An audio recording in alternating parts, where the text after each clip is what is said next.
안녕하세요. 우리 교육지 문화관과 현대문화연구 2주차 강의를 시작을 합니다.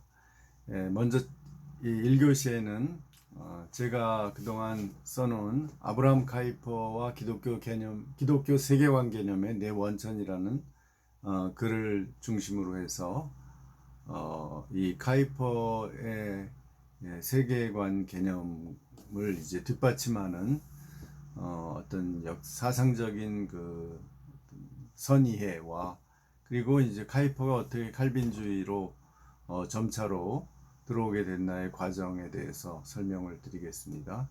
이 자료는 제가 그 자료 공유실에 올려놓겠습니다. 먼저 그 카이퍼는 19세기 1837년에 태어났죠. 그러니까 그 네덜란드 개혁교회의 아들이라고 할 수 있죠. 그의 아버지는 개혁교회 목사였어요. 얀 프레드릭 카이퍼인데 이분의 이제 그 집안 형편이 어려운 형편에서 그 공부를 한 분이에요. 그래서 장학금을 받아서 그런 이제 무역회사에서 일하다가 장학금을 받아서 신학을 공부해서 개혁교회 목사가 됐죠. 그 아버지의 그 성향은 어떠냐면 정통파 목사였어요. 그 얘기는 초자연적인 신앙을 갖는 자유주의자가 아니라 그 당시에. 그래서 삼위일체를 믿고 그리스도의 신성을 인정하는 그런 정통파 목사였는데 실천적으로는 어떤 교리의 엄격성보다는 이제 평화와 관용, 교회의 평화와 관용을 더 중시하는 그런 성향을 가지고 있어요. 그러니까 이제 카이퍼가 태어나고 자란 그런 개혁교회 분위기는, 가정의 분위기는, 또 교회의 분위기는 상당히 정통적이면서도 또 온건한 이렇게 진보와 보수 중간쯤 있는 그런 가정이라고 할 수 있겠죠. 그 다음에 카이퍼가 고등학교 때 칼빈주의를 만나게 돼요. 조금 더 이론적으로. 그것은 이제 김나지움의 역사학 교수인 로버트 프라인이라는 선생님이 있는데, 이분이 이제 칼빈주의가 이 네덜란드 역사에 굉장히 역사적 큰 기여를 했다는 것을 많이 강조해서 가르쳤어요. 그 영향으로 카이퍼가 대학에 가서 이제 레이든 대학, 그 당시에 국립대학으로 최고의 대학이었죠. 그 레이든 대학에 입학을 하는데, 신학과에 입학을 하는데, 거기서 이제 역사 신학을 전공을 하게 되는 하나의 계기가 되었죠. 나중에 그래서 그 영향으로 이제 카이퍼는 역사학자로서 이렇게 인정을 받게 됩니다. 그 다음에 두 번째, 그 카이퍼가 받은 영향은 이제 레이든 대학의 그 19세기 후반에 그 신학적인 흐름인데, 그것은 그가 이제 1855년에 레이든 대학에 입학을 했는데, 그 당시에 신학과 교수들 중에 소위 현대주의자, 그러니까 자유주의자죠. 이분들은 이제 그리스도의 신성을 인정을 잘 못하는 거죠. 그리고 어떤 예수 그리스도를 종교적인 천재나 메시아 의식을 가졌던 그런 랍비 정도로 보는 거죠. 그리고 가능한 한 기적이라든지 초자연적 성격을 약화시키는 거죠. 여기 이런 교수 중에 유명한 사람이 라우언호프하고 스콜턴 같은 이런 신학자들인데, 이들의 강의를 들으면서 이들이 매우 그 솔직하다, 이렇게 이제 보통 학생들은 생각을 했죠. 그 당시에 아주 센세이션을 일으키니까. 그리고 상당히 똑똑한 사람들이고, 그래서 그가 레이든에서 신학을 공부하면서 아주 기본적인 신앙은 유지했어요. 삼위일체 하나님에 대한 신앙, 또 교회의 근거는 성령이다. 그러나 전통적인 소위 역사적 그 개혁주의에 대해서는 거리를 취하게 되었죠. 많이 이제 이 현대적인 자유주의 신학에 영향을 받아서 정통에서는 좀 빗나간 그런 어떤 그 나름대로 중도를 찾으려는 그런 어떤 위치에 가게 됐습니다.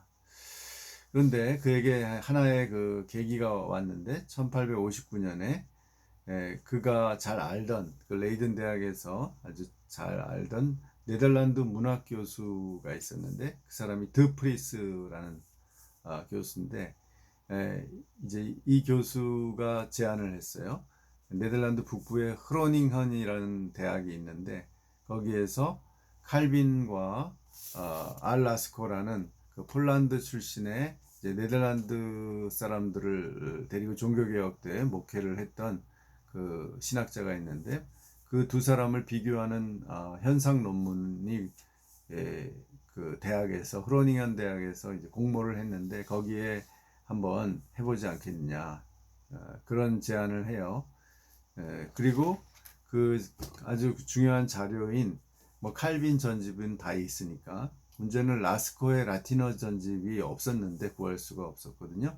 그런데 이 드프리스 교수의 아버지가 목사님인데 그분으로부터 이 전집을 얻게 됩니다. 아주 희귀본이죠. 그래서 그 라틴어 전집을 1년 동안 연구를 해서 23살인 1860년에 칼빈과 알라스코의 교회관이라는 논문을 프로닝언 대학에 제출해서 그것으로 최우수상을 받습니다. 그리고서 이제 그 다음 계속 그 작업을 계속해서 6년 후에 이 알라스코 전집을 새로 개정을 했습니다. 그래서 빠진 것도 집어넣고 해서 출판을 합니다. 자기가 또 주석을 달아서 이런 역사 신학자들이 이런 그 소위 비평판 그 어떤 학자의 그 전집을 내면은 굉장히 그 신학계에서 역사 신학계에서 인정을 받거든요. 그래서 이제 쟁쟁한 장래가 촉망되는 역사 신학자로 카이퍼가 발돋움을 하는 거죠. 그리고 이 박사 논문도 이 라스코에 대한 연구, 칼빈과 라스코에 대한 연구를 가지고 박사 논문을 씁니다. 그래서 레이든 대학에서 신학 박사가 되는 거죠.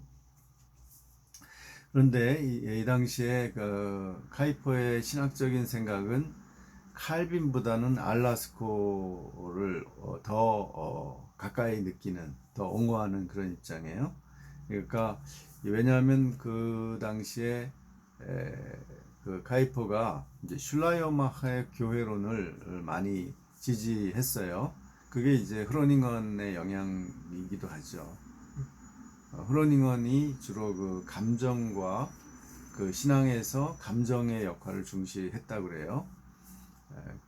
그래서 교회의 본질은 성도의 유기적이고 친밀한 연합이다.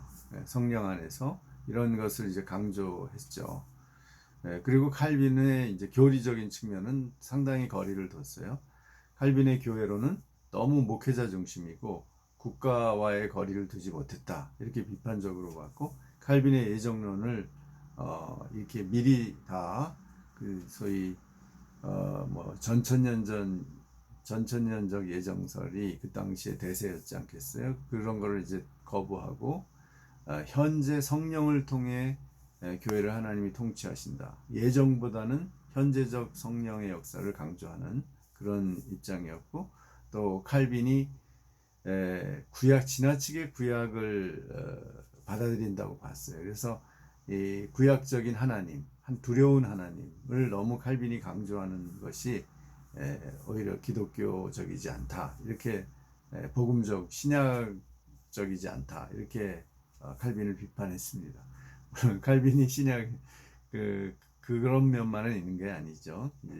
그런데 하여튼 그 젊은 카이퍼에게는 칼빈이 지나치게 구약적이고 엄격하고 성직자주의고 또 너무 지나친 관념적인 그런 예정론적이고 이렇게 비판을 했죠.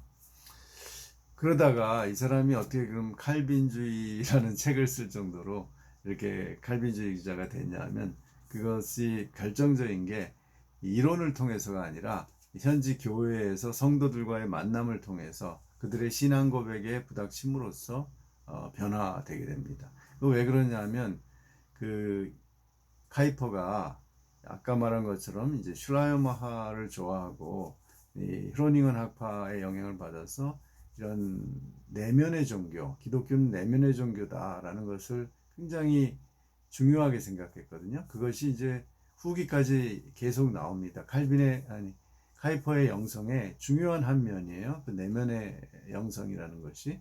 그래서 그의 신앙 수상집인 하나님께 가까이 보면 그런 그가 이제 신비 체험이나 하나님에 대한 그 아주 강렬한 그 체험 있잖아요. 그것을 굉장히 사모하고 중요시하는 것을 볼 수가 있어요.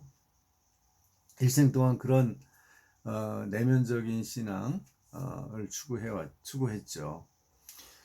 그런데 이제 그 비중이 젊은 카이퍼에게는 이쪽이 내면적 신앙이 강조되었는데 사실 현대주의 영향 때문에 또 그것이 제대로 발육을 하지 못했는데 그러면서 이제 칼빈주의하고는 거리를 또 뒀는데 이제 그가 목회지인 1862년에 이제 박사학위를 하고 나서 첫 목회지인 그 조그만 시골 마을인 베이스트라는 데 이제 그 교회 담임 목사로 가게 돼요. 근데 거기에서 일부 교인들이 그를 거부해요. 그 중에 대표적인 사람이 삐처 발투스라는 여성인데요. 한 40대 되는 여성이었는데 이제 이 재밌는 이, 이 발투스가 이제 이름이 삐처인데 우리 네덜란드 발음으로 발투스가 삐치지 않았으면 카이퍼가 회심을 하지 못했다 이렇게 재밌는 얘기도 할 수 있죠. 하여간 이 담임 목사가 이제 레이든에서 신학을 박사까지 했으니까 이거는 현대주의자다, 자유주의자다 이렇게 생각해서 아주 보수적인 신자들, 경건한 신자들이 이 사람하고 악수하기도 담임 목사하고 악수하기도 싫어했다 그래요. 그런데 이제 카이퍼가 신방을 가서 여러 차례 가서 그분들하고 대화를 하면서 그분들의 신앙에 대해서 감동을 받게 됩니다. 아, 이게 살아있는 칼빈주의 신앙이구나. 그러면서 이제 칼빈을 다시 보게 되는 거죠. 그래서 그때 카이퍼의 고백에 의하면 그 마음에 떠오르는 새벽별이 되었다. 이 칼빈주의 신앙이. 그래서 자기가 이 그들의 그 발투스 같은 이들의 그 신앙을 보고 경건한 칼빈주의자들의 신앙을 보고 그 영혼이 진정으로 안식을 누리는 그런 확신을 얻게 되었다. 이렇게 고백을 합니다. 그래서 이제 칼빈주의자 카이퍼가 이 시골 목회지에서 다시 태어나게 되는 거죠. 그래서 그 이후로 그는 그리스도의 속죄와 하나님의 절대 주권과 통치 또 현실 속에서 정말 이 칼빈주의 정통 신앙을 가진 그런 순수한 교회를 지키고 또 이 사회에서 이 칼빈주의 교회가 하나님 나라를 만드는데 크게 중심이 되어야 된다, 기여해야 된다는 그런 확신을 이제 얻게 되는 거죠. 그래서 오늘 우리가 이제 탐구할 1898년에 프린스턴에서 행한 강연을 가지고 만든 이 칼빈주의라는 책이 나오는 거죠. 그래서 그는 이제 칼빈주의의 특징을 이렇게 몇 가지로 한 9가지 정도를 나열하는데요. 첫째, 사제주의에 대항해서 십자가의 영광을 드러낸다. 둘째, 하나님의 영광이라는 기독교 이념을 순수하고 정확하게 구현한다. 셋째, 칼빈주의는 성경의 진리를 포괄적으로 드러내는 삶의 체계이다. 네 번째는 하나님의 주권이 우주적인 원리이다.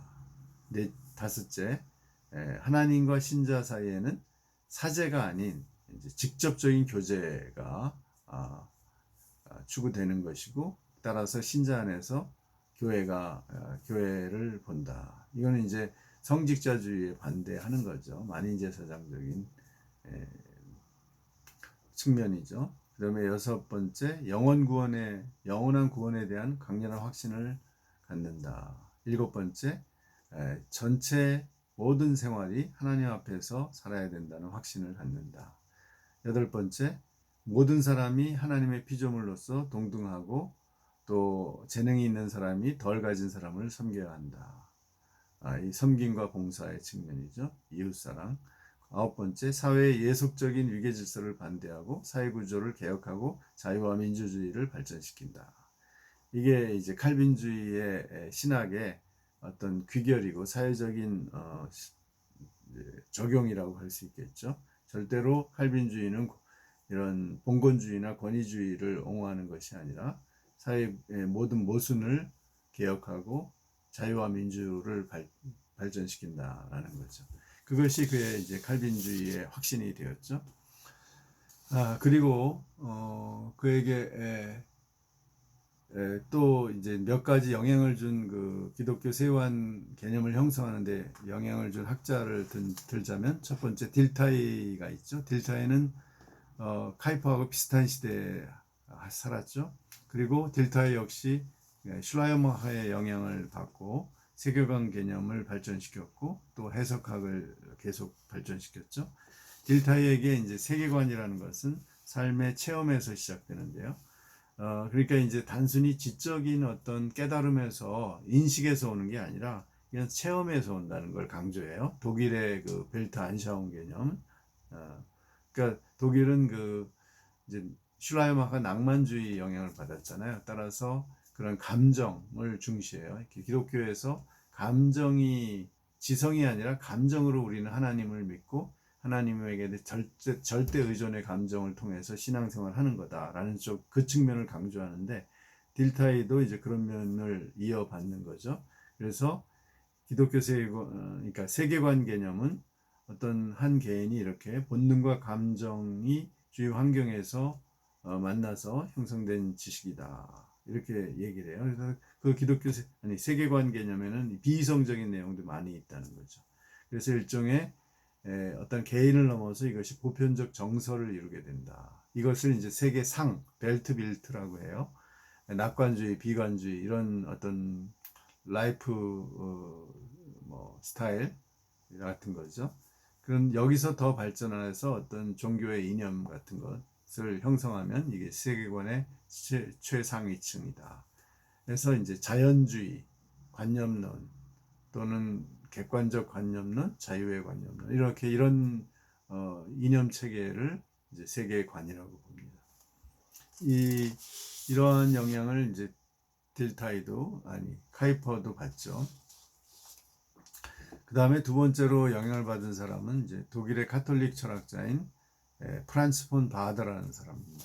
바더라는 사람은 그렇게 철학사에도 많이 나오진 않는데 이 사람이 이제 쉘링의 영향을 받고 카톨릭에서 이런 그 일종의 테오소피 신지학을 발전시킨 사람인데요. 이 사람도 역시 내면의 깊은 체험을 강조합니다. 그래서 이 혼 바더를 이제 그 흐롱링언 학파에서 많이 수용을 했거든요. 또 하나 이 카이퍼가 이 바더를 흐로닝언 학파를 통해서 알게 됐는데 바더를 통해서 이제 그 우리의 어떤 세계관을 형성하는 것이 지성만이 아니라 신체적인 실제성이 있다라는 거죠. 그러니까 예수님도 말씀, 성육신과 부활 이것이 다 몸으로 이루어진 거 아니에요. 그러니까 우리의 그 기독교적인 신념 체계도 몸과 연결되어 있다는 면을 이제 바더에서 부각을 시킵니다. 그래서 이제 바더는 감정과 이런 몸의 체험 이런 것이 통해서 우리가 우리의 자아를 넘어서 하나님과 가까이 갈 수 있다라는 주장을 했죠. 그 다음에 이제 마지막으로 세 번째로 제임스 오라는 스코틀랜드의 신학자가 있죠. 이분이 이 칼빈주의 강연을 카이퍼하기 전에 1년 전인 1897년에 스코틀랜드 에딘버러에서 성육신의 중심을 둔 기독교 신관과 세계관이라는 책을 씁니다. 여기서 이제 영어권에서 처음으로 이 크리스찬 월드뷰라는 단어를 쓰게 되는 거죠. 그래서 독일어 벨트안샤움을 이 영어로 바꾸었죠. 그래서 카이퍼는 이 이제 오의 생각을 많이 공유해요. 오가 기독교 세계관을 기독교가 세계에 대한 어떤 사물과 자연과 도덕의 모든 면을 포괄하는 체계다 이렇게 얘기했는데 그 체계적인 측면을 받아들이면서도 카이퍼는 이제 라이프 시스템이란 말을 선호합니다. 또는 라이프 앤드 월드 뷰 이렇게 해서 이 라이프를 굉장히 강조하는 거죠. 단순히 지성이 아니라 우리 인간의 삶의 체험, 이 딜타이나 바더가 강조했던 면을 더 강조합니다. 그래서 이 오의 그 세계관 개념을 또 이어서 영어로 받아들이는 게 또 카이퍼의 입장이죠. 그래서 이렇게 딜타이, 폰 바더, 오 이런 사람들이 기독교 세계관 개념에 영향을 주었다는 거죠. 이상 이제 우리가 카이퍼의 칼빈주의 강연에 들어가기 전에 한번 카이퍼의 그 어떤 칼빈주의의 형성 과정과 기독교 세계관에 영향을 준 선이해들을 살펴보았습니다. 예, 1교시 마칩니다.